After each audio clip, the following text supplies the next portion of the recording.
ya, atau yang mempunyai cincin. Kalau alkohol yang pada umumnya ini dia rantainya rantai terbuka, ya. Jadi reaksi-reaksi identifikasi ini biasanya untuk identifikasi gugus fungsi, ya. Kemudian dengan FeCl3. Ya, FeCl3 berarti di sini untuk senyawa yang mengandung gugus fenol, misalnya turunan tetrasiklin. Kemudian reaksi Marquis, Frohde, Madelin untuk senyawa yang mengandung cincin aromatis atau senyawa nitrogen. Ya, jadi kalau Marquis, Frohde, Madelin ini dia mempunyai gugus cincin, ya, cincin aromatis. Ada yang tahu cincin aromatis seperti apa?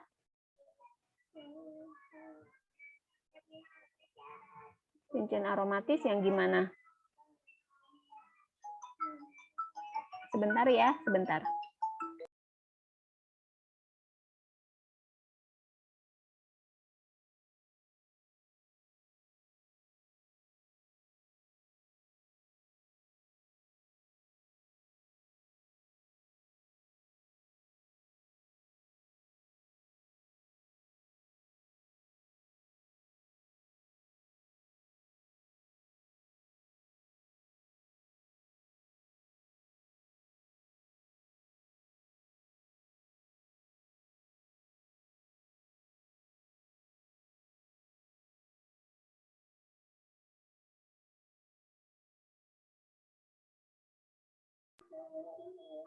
Ada yang tahu cincin aromatis?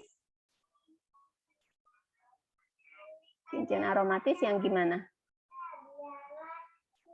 Rantainya tertutup. Rantai tertutup. Seperti apa tuh rantai tertutupnya? Mbak Zahira bisa gambarin? Coba cincin tertutupnya tuh seperti apa? Bisa ya anotet? Di layarnya dicoret-coret.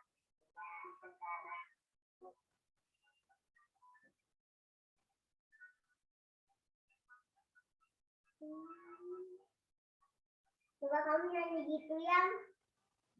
Coba kamu nyanyi ini ya. Oke ya. Bentar ya.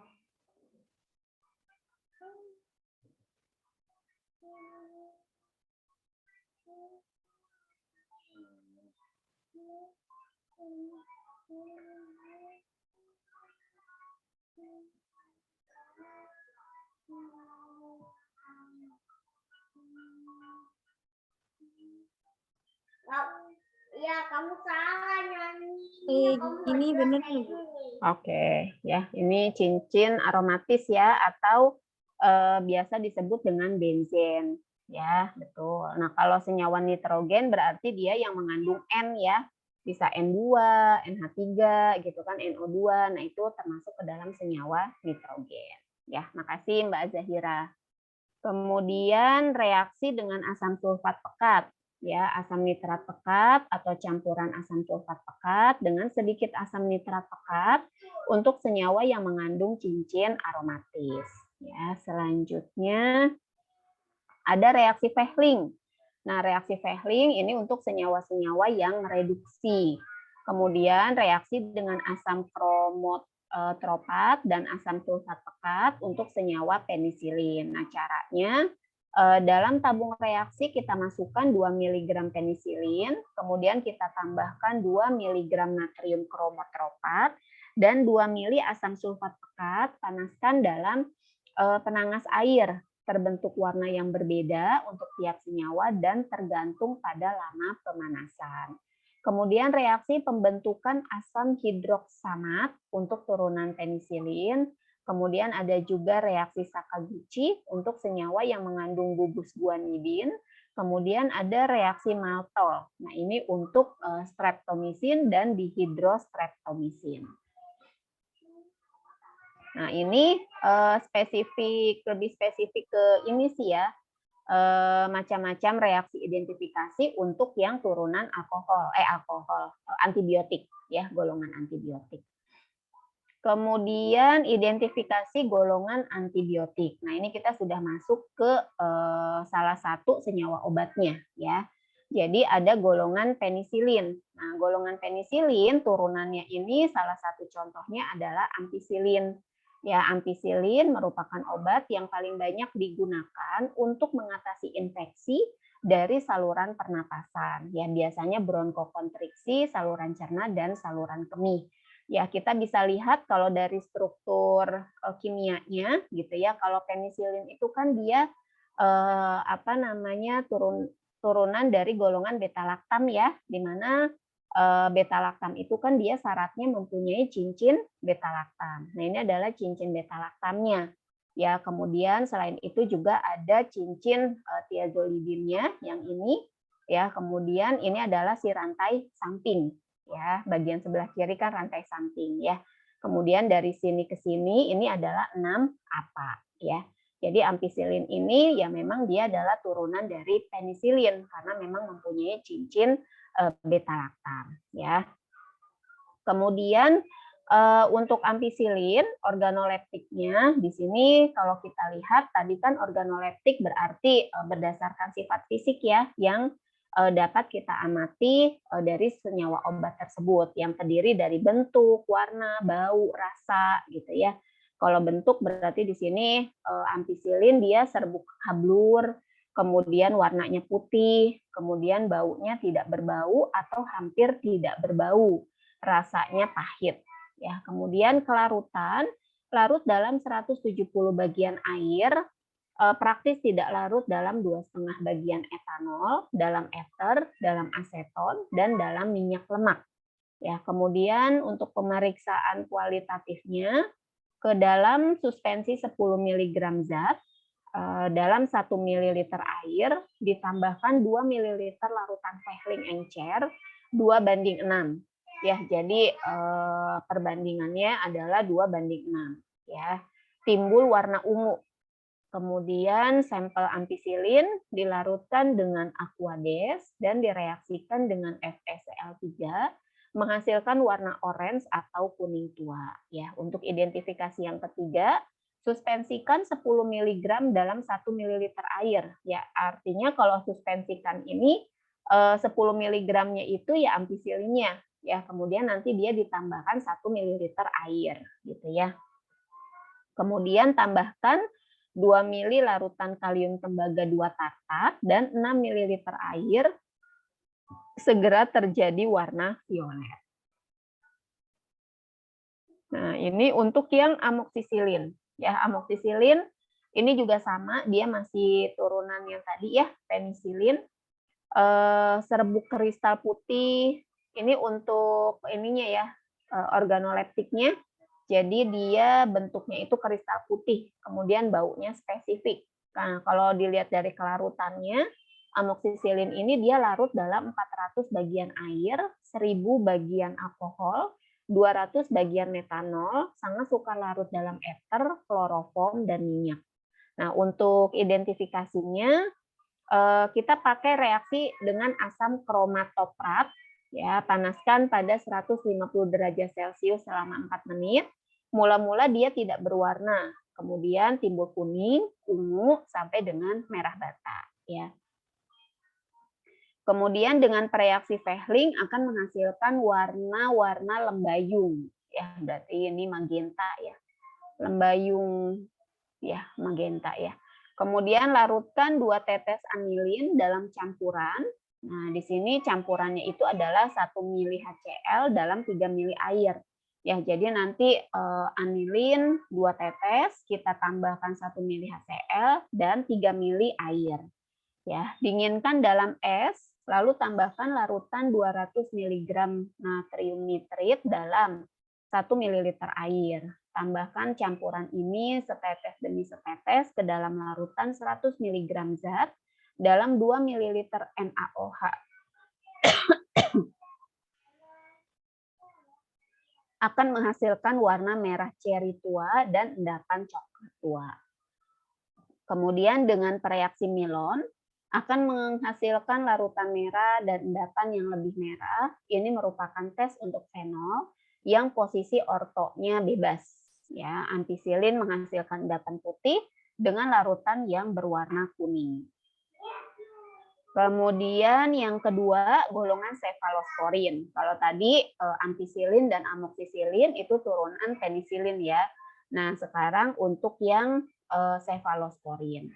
Untuk cefalosporin, pemeriksaan kualitatifnya ini kita langsung ke pemeriksaan kualitatifnya ya. Jadi kalau untuk organoleptik, kemudian kelarutan, itu kalian bisa lihat di farmakope ya. Nah, campur 20 mg dengan beberapa tetes asam sulfat 80% P/V yang mengandung 1% asam nitrat.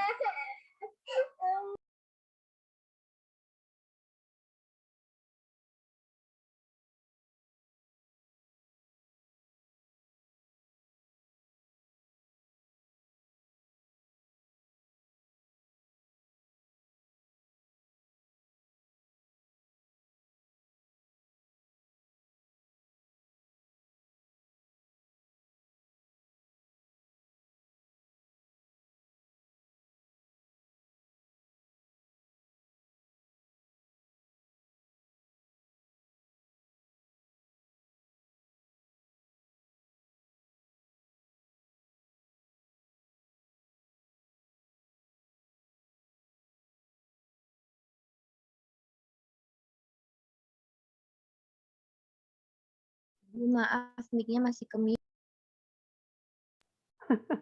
Mohon maaf, diulang lagi deh ya. Jadi untuk yang cefalosporin ya, pemeriksaan kualitatifnya kita siapkan sampelnya ya, yang golongan cefalosporinnya ini campur 20 mg, kemudian kita campur dengan menambahkan beberapa tetes asam sulfat. Asam sulfatnya ini 80% yang mengandung 1% V/V asam nitrat pekat, maka akan terjadi warna kuning. Kemudian pemeriksaan yang kedua ya, atau identifikasi yang kedua, kita campur 20 mg sampel dengan 5 tetes larutan asam asetat glasial pekat 1%. Kemudian kita tambahkan beberapa tetes larutan tembaga 3 sulfat pekat 1%. Dan 1 tetes natrium hidroksida yang konsentrasinya sudah diketahui ya dalam normalitas. Maka akan terjadi warna hijau zaitun. Nah, ini untuk yang golongan aminoglikosida. Ya, golongan aminoglikosida pemeriksaan kualitatifnya kita larutkan lebih kurang 5 mg dalam 1 ml air, tambahkan 1 ml larutan ninhidrina 0,2% dalam butanol dan 0,5 ml piridin, panaskan di atas panas air selama 5 menit, maka akan terjadi warna violet. Kemudian golongan tetrasiklin, ya, golongan tetrasiklin pemeriksaannya kira-kira 0,5 mg zat direaksikan dengan 2 mili asam sulfat pekat, maka akan terbentuk warna ungu. Setelah ditambah 1 tetes larutan besi 3 klorida 1%, maka warna berubah menjadi coklat atau merah coklat. Kemudian dengan reaksi azo akan menghasilkan warna merah, dapat ditarik dengan amil alkohol.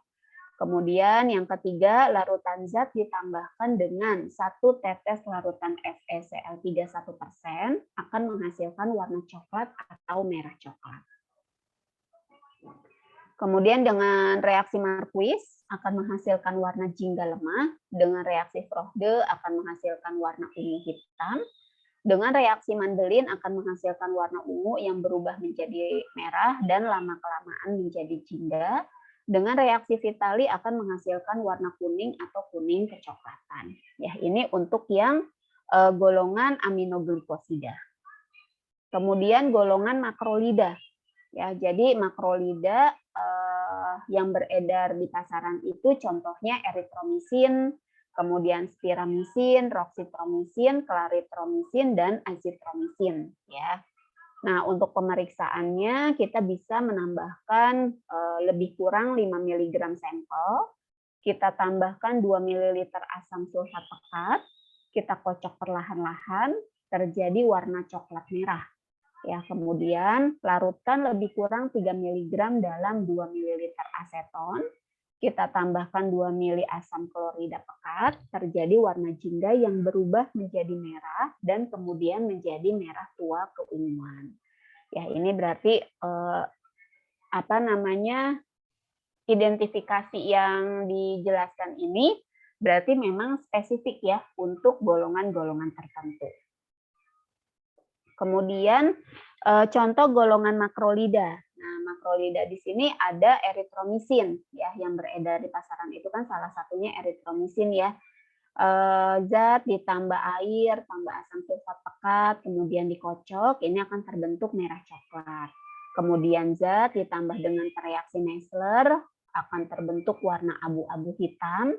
Kemudian zat ditambah asam nitrat pekat akan terbentuk warna kuning, kemudian setelah kuning kita tambahkan air akan berubah menjadi hijau.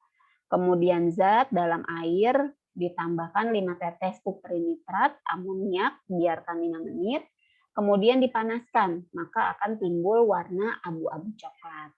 Kemudian larutkan 3 mg zat dalam 2 ml aseton dan HCl pekat, akan terbentuk warna jingga, merah, kemudian ungu merah. Bila ditambahkan kloroform dan dikocok, larutan kloroform menjadi ungu. Ya, ini untuk yang eritromisin. Kemudian kloramfenikol. Ya, kloramfenikol ini juga ini golongan lain ya. Kan kalau yang berdasarkan struktur kimia itu kan harusnya ada 6 ya, tapi yang lain-lainnya itu masuk di sana. Salah satunya adalah kloramfenikol ya. Nah, kloramfenikol ini untuk pemeriksaannya larutkan 10 mg dalam 1 ml etanol 95%, tambahkan 3 ml campuran 1 bagian volume larutan kalsium klorida pekat dan 9 bagian volume air. Ya, kemudian nanti kita tambahkan 50 mg serbuk zinc, panaskan di atas panas air selama 10 menit, lalu kita tuang ke dalam tabung reaksi. Kemudian tambahkan 100 mg natrium asetat anhidrat dan 2 tetes benzoil klorida, kemudian kocok selama 1 menit. Lalu tambahkan 0,5 ml larutan besi 3 klorida. Jika perlu, tambahkan asam klorida encer secukupnya hingga larutan jernih, maka akan terjadi warna violet merah sampai ungu. Ya, seperti itu. Kemudian ini masih dari yang pertama sampai yang ini masih bagian dari pemeriksaan yang pertama ya. Pemeriksaan yang pertama. Jadi kita kan bikin larutan dulu nih. Larutan kita timbang 10 mg kloramfenikol, kemudian nanti dilarutkan dalam 1 ml etanol.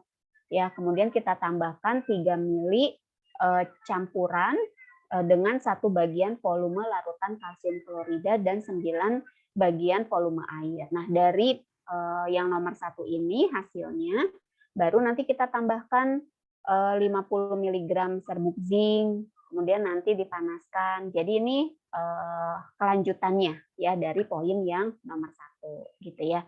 Kemudian yang kedua, kloramfenikol juga bisa diidentifikasi dengan cara memanaskan ya dengan 2 ml spiritus KOH di atas penanas air selama 15 menit, kemudian kita saring, kemudian filtratnya itu memberi tes terhadap Cl positif ya dengan larutan endapan putih. Ya, jadi nanti akan terbentuk endapan putih. Kemudian direduksi dengan zinc dan asam sulfat encer atau HCl encer, tes terhadap amin primer aromatik positif. Kemudian dengan penambahan 3 tetes HCl encer, 3 tetes natrium nitrit 10%, dan 5 tetes larutan beta-naftol, ya 10 mg dalam 5 ml NaOH 15% akan menghasilkan warna merah jingga.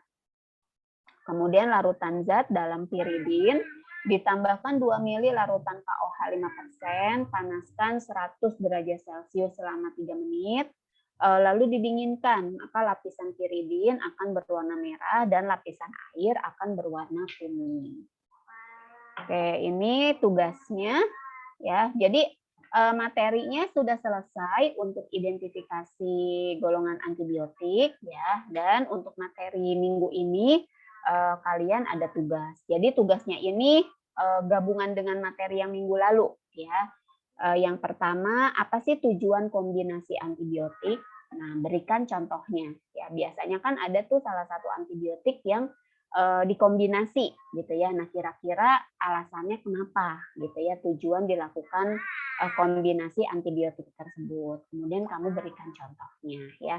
Kemudian yang kedua, hal apakah yang menyebabkan cincin beta-laktam terbuka atau terhidrolisis? Jadi kalau kalian masih ingat materi minggu lalu ya, untuk golongan beta-laktam itu kan mempunyai struktur intinya itu kan cincin beta-laktam. Ya, kalau kalian masih ingat di hubungan struktur dan aktivitas pada golongan beta-laktam gitu ya, keutuhan cincin beta-laktam itu sangat mempengaruhi. Ya, ketika cincinnya itu sampai terbuka, maka aktivitas antibiotik itu akan hilang. Nah, berarti kan kalau kita mau melakukan modifikasi, kita jangan merubah-rubah struktur inti tersebut. Nah, kira-kira apa sih yang bisa menyebabkan cincin beta-laktam itu terbuka? Nah, kan bisa aja ya ada kejadian ketika kita memodifikasi ternyata cincinnya terbuka ya, pas dilihat aktivitasnya, aktivitas antibiotiknya tertutup, hilang gitu ya. Nah, itu yang harus kalian cari di tugas tersebut. Kemudian yang ketiga tugasnya, jelaskan sifat kimia dari tetrasiklin. Ya, sifat kimianya itu bagaimana sih tetrasiklin? Ya, biasanya dia dapat menyebabkan apa ya ketika dikonsumsi karena dia mempunyai sifat kimia yang bagaimana. Nah, itu kan kalian udah tahu lah tetrasiklin itu kan akan menimbulkan efek samping apa sih kalau digunakan secara dalam jangka waktu lama ya. Nah, karena dia mempunyai sifat kimia yang bagaimana itu. Ya, jadi ini tugasnya ada 3 ya. Silakan dikerjakan. Kemudian nanti dikumpulkan di IL ya seperti biasa. Oke, ada yang mau ditanyakan sampai sini?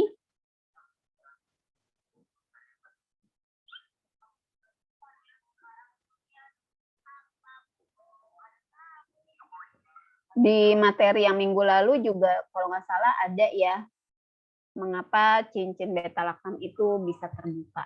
Jadi dicari aja. Ya, siapa yang mau nanya tadi?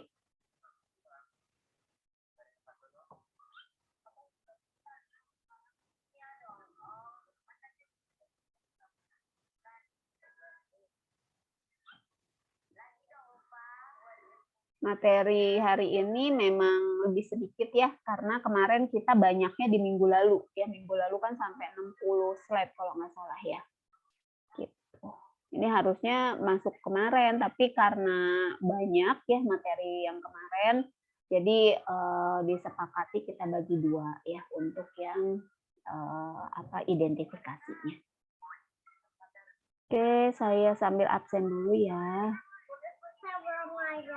Nah, ini kan masih ada sisa waktu ya, kalian kan sampai 9.40 ya, silakan dikerjakan tugasnya ya. Bubu kayaknya dikit aja, Pak. Enggak. Iya, dikit. Oke, Sarah Permata. Oke, Sarah Fauzia. Hadir, Bu. Sylvia Yuni. Hadir, Bu. Wah, Sarah Permata lagi apel nih. Anissa Rahma. Hadir, Bu. Gita Amelia. Hadir, Bu. Yusnia. Hadir, Bu. Oida. Hadir, Bu. Florita. Hadir, Bu. Putri Lestari. Hadir, Bu. Farizan.